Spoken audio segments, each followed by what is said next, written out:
Hi, my name is Nadia. I'm 20 years old. I've had 40 boyfriends, and I'm a boyfriend-aholic. Hi, my name's Charlene. I'm 22 years old. I've had 50 boyfriends, and I'm also a boyfriend-aholic.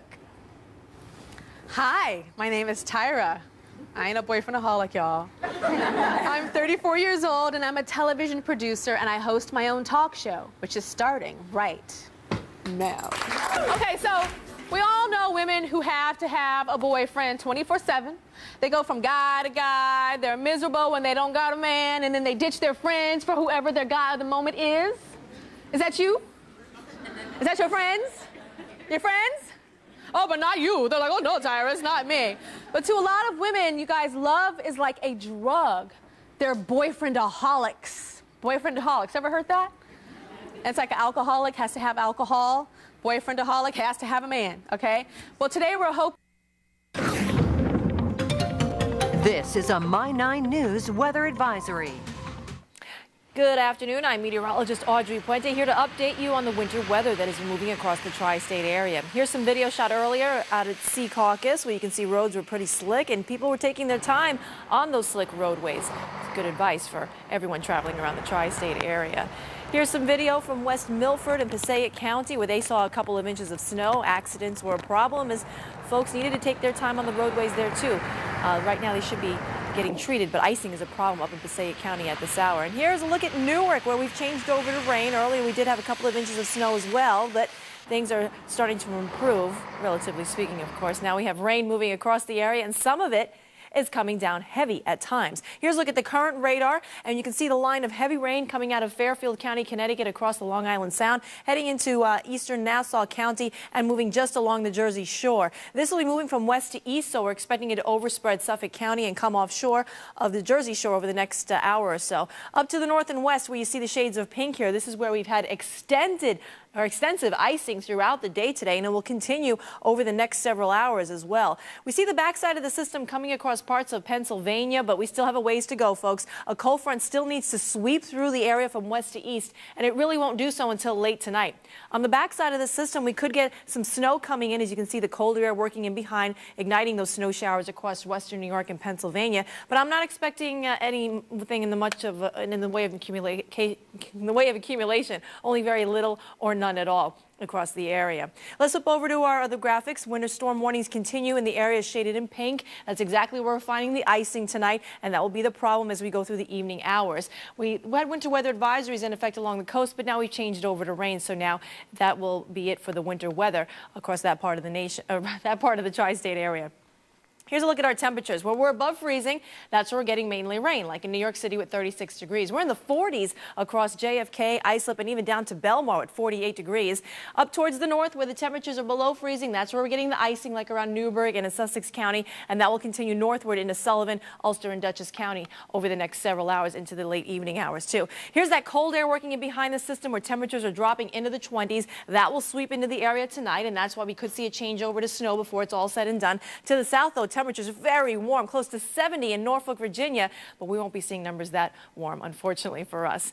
That's your latest update on the weather. We'll have another update for you in 1 hour. This has been a My 9 News weather advisory. Because, I mean, I didn't have enough time to contribute to that, a relationship, and work, everything together. So you dropped out so that you can contribute to the relationship? So I can put more into it, so it'll work. Okay, and then you've lost friends? I have no friends currently because I stand them up. Okay. Do you have a boyfriend right now? I do. You do have a boyfriend? I do. What's his name? His name's Tony. Tony. How long have you been dating him? We've been dating about 9 months. Okay. And do you love him? I love him. I do love him. When did you know? Maybe after about a month or so of dating. It was weird with Tony because I didn't really plan on dating Tony. I was at this point where I was content with myself when I met him. So it's just weird for us to go through things and him be like, it's not going to work. And I'm like, how can you get me loving you? I gave you half of me and then leave me when it's not working, because I was fine before you came along and took some of what I had towards myself. So I gave that to you, and then you want to leave me with only half of what I started with. Maybe you weren't fine when he came Maybe along. I wasn't, but I mean, I thought I was. Okay, and what does he do in your life? Is he you work together? We work together. He's my producer. He does my music. You're a singer? I'm a singer. Oh, okay. So he produces your music, and I hear that you got rid of something. What did you get rid of? His artists or something? I didn't get rid of his. He says that I run everybody off in his life. But the thing is, like, whenever we're talking, he just talks about how much he hates doing this, hates doing that with them. So it's not like I ran them off. We just were talking, and they say that I demand a lot of attention and that I'm needy. And so I guess, like, no one likes to be around him when I'm near him. Okay. So he said that I run everybody off, but it's his decision. So. Does he know that you're a boyfriendaholic? He doesn't. He doesn't know that he's number 50? No, he doesn't know that I just, like, need to have a man. He doesn't know that. Okay, Charlene's boyfriend. Come on out, Tony.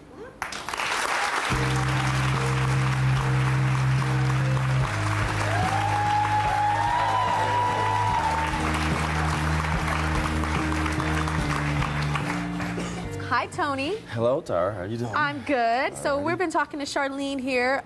What's your relationship like with Charlene? Well, she's my girlfriend. I've been dating her for like a little over a year. I love her. She's awfully demanding.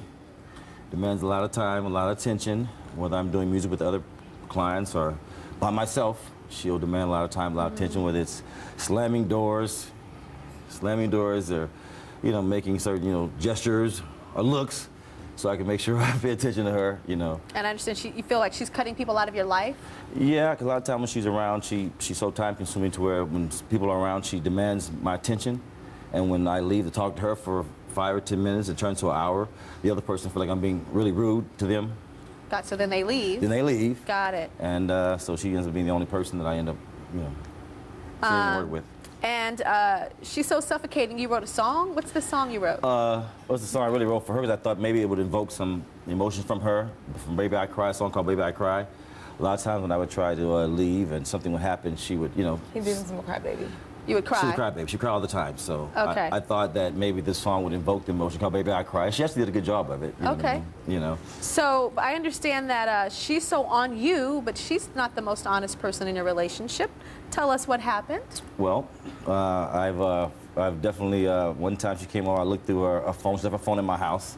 I looked through it, and I found out sometimes when she would be wanting me to be there available for her and stay here, I'll be right here tonight at 11:30 or when I'll be over, she wouldn't come.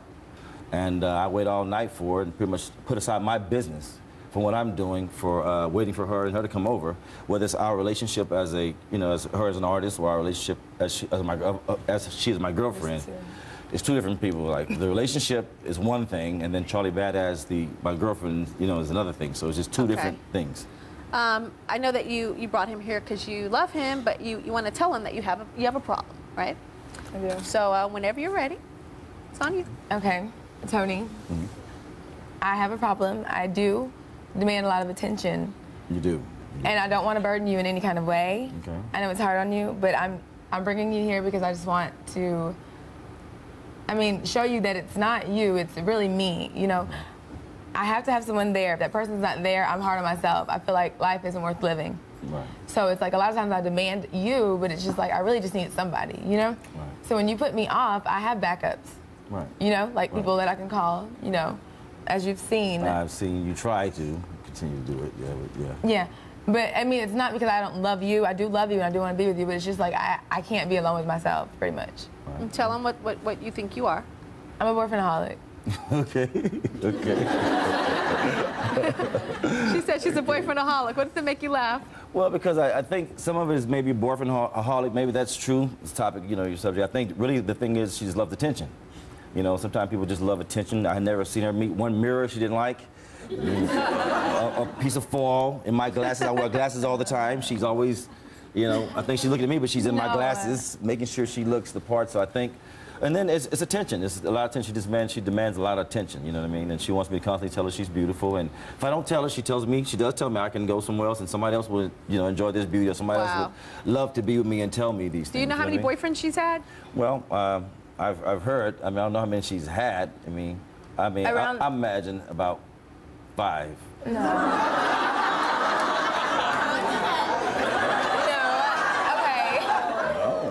Okay, around 50, but not like long-term boyfriends. I was in a relationship for 5 years. That lasted a large portion of my life. What they're saying is like pretty much when you meet someone, you like go on dates, and it's like you trick yourself into having that relationship feeling, you know? So that's pretty much how many guys I've met that have, you know, said that I was cute or I talked to. I gave the time of the day. Okay. Like, you know, because I take it on as a boyfriend, as having a boyfriend. I want it to feel like having a boyfriend, so I'll call it my boyfriend, even though it might last a day or two. So she's had 50 boyfriends in her head, at least. Wow. That's amazing number. I don't know if it's 50, but in her head that sounds like a large number. That's a large number. I never heard that number before. I knew it was about, she told me about maybe 5 of them, and I... Well, they always say times 3. When a woman tells you how many boyfriends she's Yeah. had, times 3. With her, it's times 10, I guess? Yeah. Yeah, we'll be right back. Charlene says that she is so obsessed with having a guy in her life at all times, and she's already had 50 relationships, which she just confessed to her boyfriend, Tony, for the first time. How you feeling about that, Tony? 50? I still think it's an overwhelming number. I just can't believe it. It's just, I'm still saying 50 in my head, 50. I just can't believe 50 relationships. 50 dates? That's 50 dates, or that's 50 relationships? That's 50 boyfriends or 50 dates? Whenever I date someone, I don't want to just date. Like, you know, I want it to at least feel like it's going to be longer. So if it's a day, I try and trick myself into thinking it's like a relationship. So it's like a date relationship. A relationship is a date to me. It's weird. Well, I mean, a date is a relationship. I want it to feel like I'm in a relationship. I don't want to just randomly date a person. I want it to feel like there's potential there.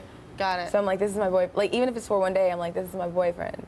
Like, you know? Okay, Charlene's sister Amanda is here, and she says that Charlene's boyfriend-aholic tendencies have ruined your relationship with your sister. Okay, so there's like a new guy every day. Yep. Every single day. Well, not right now. Not right now. No. She's not with right Tony. now, but in her life. Yeah. In the past.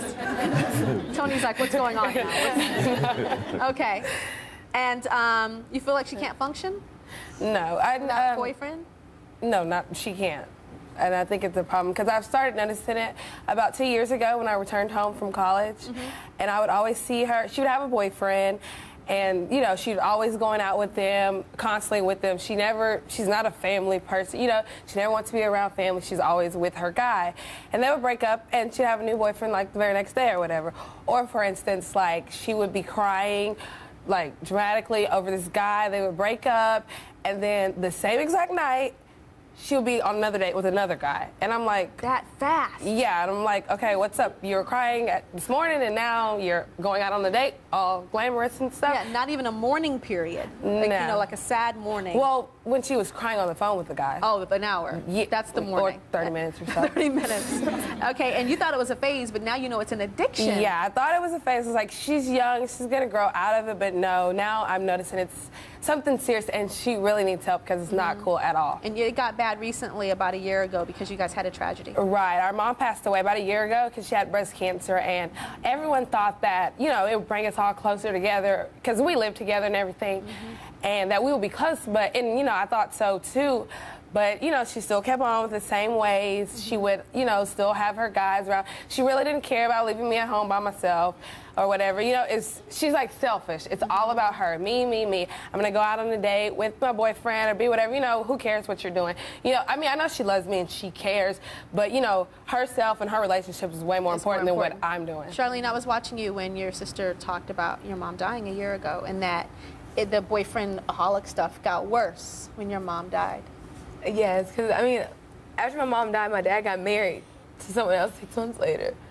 So it's 6 months later? 6 months after my mom passed. So it's like, it's not like, it's like, I don't love you. I just want someone there for me. Like, when you lose your mom, that's like the hardest thing to go through.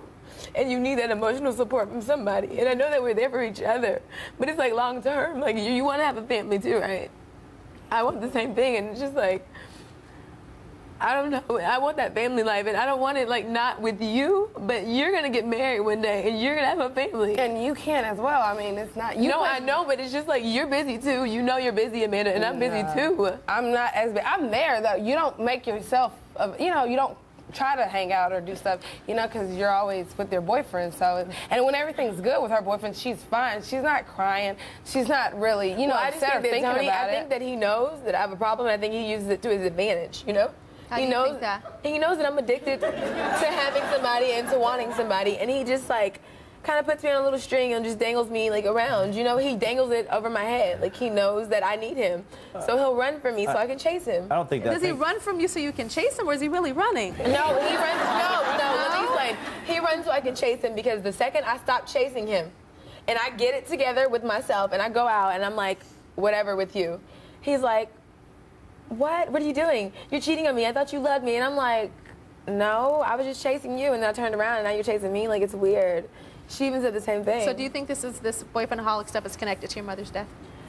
I think it has a lot to do with it because, I mean, it leaves you with this emptiness, you know? And it's like, okay, what's going to fill it, you know? And then your dad got married so soon and it felt like he kind of left too? He has he has a new family, you know, going on and stuff like that. And it's just like, okay, she just had a baby 6 months ago. She has her little family thing going on and it's just me. But, I'm just thrown out there, just like. Well, I've been there for you, though, Charlotte. I've been there for you for the last, year. You've been there for me when you can, but you I don't hardly think I ever dangle it can. over your head like a string. I think what it is, a lot of times we're together and you're so time-consuming. I have other things to do. I think I gave you so much time because of the reason your mother died when I first met her. I gave her a lot of time, and then when I pulled back and wanted to do other things, it wasn't a tease. It was I actually love you, and I actually give you a lot of my time. And then when I take my time away, because I'm busy doing something else, it's just she feels like I'm leaving her.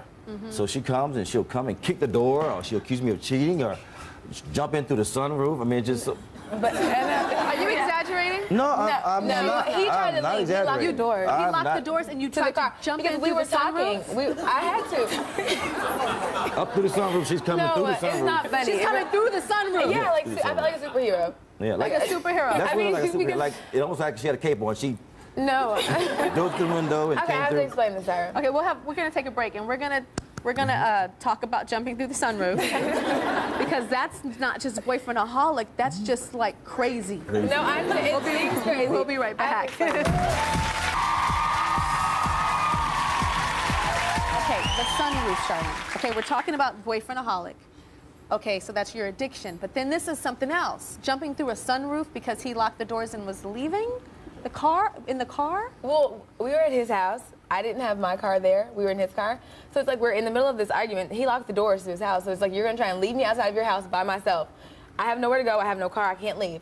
You locked your door. So we were leaving together. And he was like, will you go get something over there for me in the driveway? So I got out to go get it. And he like tried to drive off and leave me there by myself at night. So I was like, no, like, if you want to not be with me, drop me home. Don't just leave me outside of your house by myself. So does that kind of explain why I jumped through the sunroof? I didn't want to be there at night by myself. Did you have a cell phone? No, I had nothing. He locked the door to his house. Why did you do that? She has a key. So she can go back in the house. She can go back in the house. I wasn't with my car, so my car keys were in the house. So we were leaving. We were going somewhere together. Got into an argument. So he tried to run and leave me. So he's like, go get that over there, and I went to get it. I don't know if it's I don't know if it's running and leaving, just getting a piece of space so we can be apart for a second. Just Yeah. some But space. while I'm outside with no keys, nowhere to Okay. go. Joining us is relationship expert and the author of the Get Your Man to Marry You plan, Lori Usher Pine. Lori, tell us what you're seeing here and what you can do about Charlene's situation. Okay, well, often people who are boyfriend-aholics have suffered some sort of trauma, in childhood or later on, and it's important to try to heal that trauma, either through therapy or, in a 12-step program, something like that. In general, what I'm seeing here with Charlene is that her behaviors don't really match up with her long-term goals. Like, you say you want everlasting love, right? But the problem is, if you have all these backup boyfriends, you're never going to get that. What happens is it shows that you have no faith in your relationship, and the other thing that it does is it's really a breach of trust. So, it's sort of a self-fulfilling prophecy. You're going to need backups if you have backups. Another thing is that there are 3 stages to love. There's lust, which you feel, and then there's attraction and finally attachment. By always going after these lust relationships, you're really missing out on these more fulfilling aspects of love. Oh, so lust is first, Right? and then Lust is attraction. first, and that's the chemical change that makes you all crazy. I thought it was attraction, like he's cute, and then lust, ooh, I wanted, and then, so it's the other way around. Interesting. Right. Do you think that you can take some of her advice and just try to focus on you and not be so obsessed with these guys and try to dig into a little bit about Mama and the emptiness that you feel after her death? I mean, I can. I think I would be okay if he wouldn't just demand my attention also. It's like we Not need about him. each other. Tony does not exist right now. Okay. Love you, Tony, and you guys are in love, and I respect that, but I'm just talking about just helping her right now. Yeah. Because if Tony were to leave you tomorrow, would you Please. still be a boyfriend-aholic? Yes. Yeah. Yes. Yes. Please. Right? Yes. So it's about healing you. and about finding what's special about you, that you don't have to find it in a man. And it's not something that happens overnight. It's something that you have to work on. Okay? And you have other people around you that love you. You have a sister that loves you. And I think it's important for all boyfriendaholics to understand that there's these great people that are around you that you tend to like neglect because you're going after that high for that boy, that lust. We'll be right back. Lust.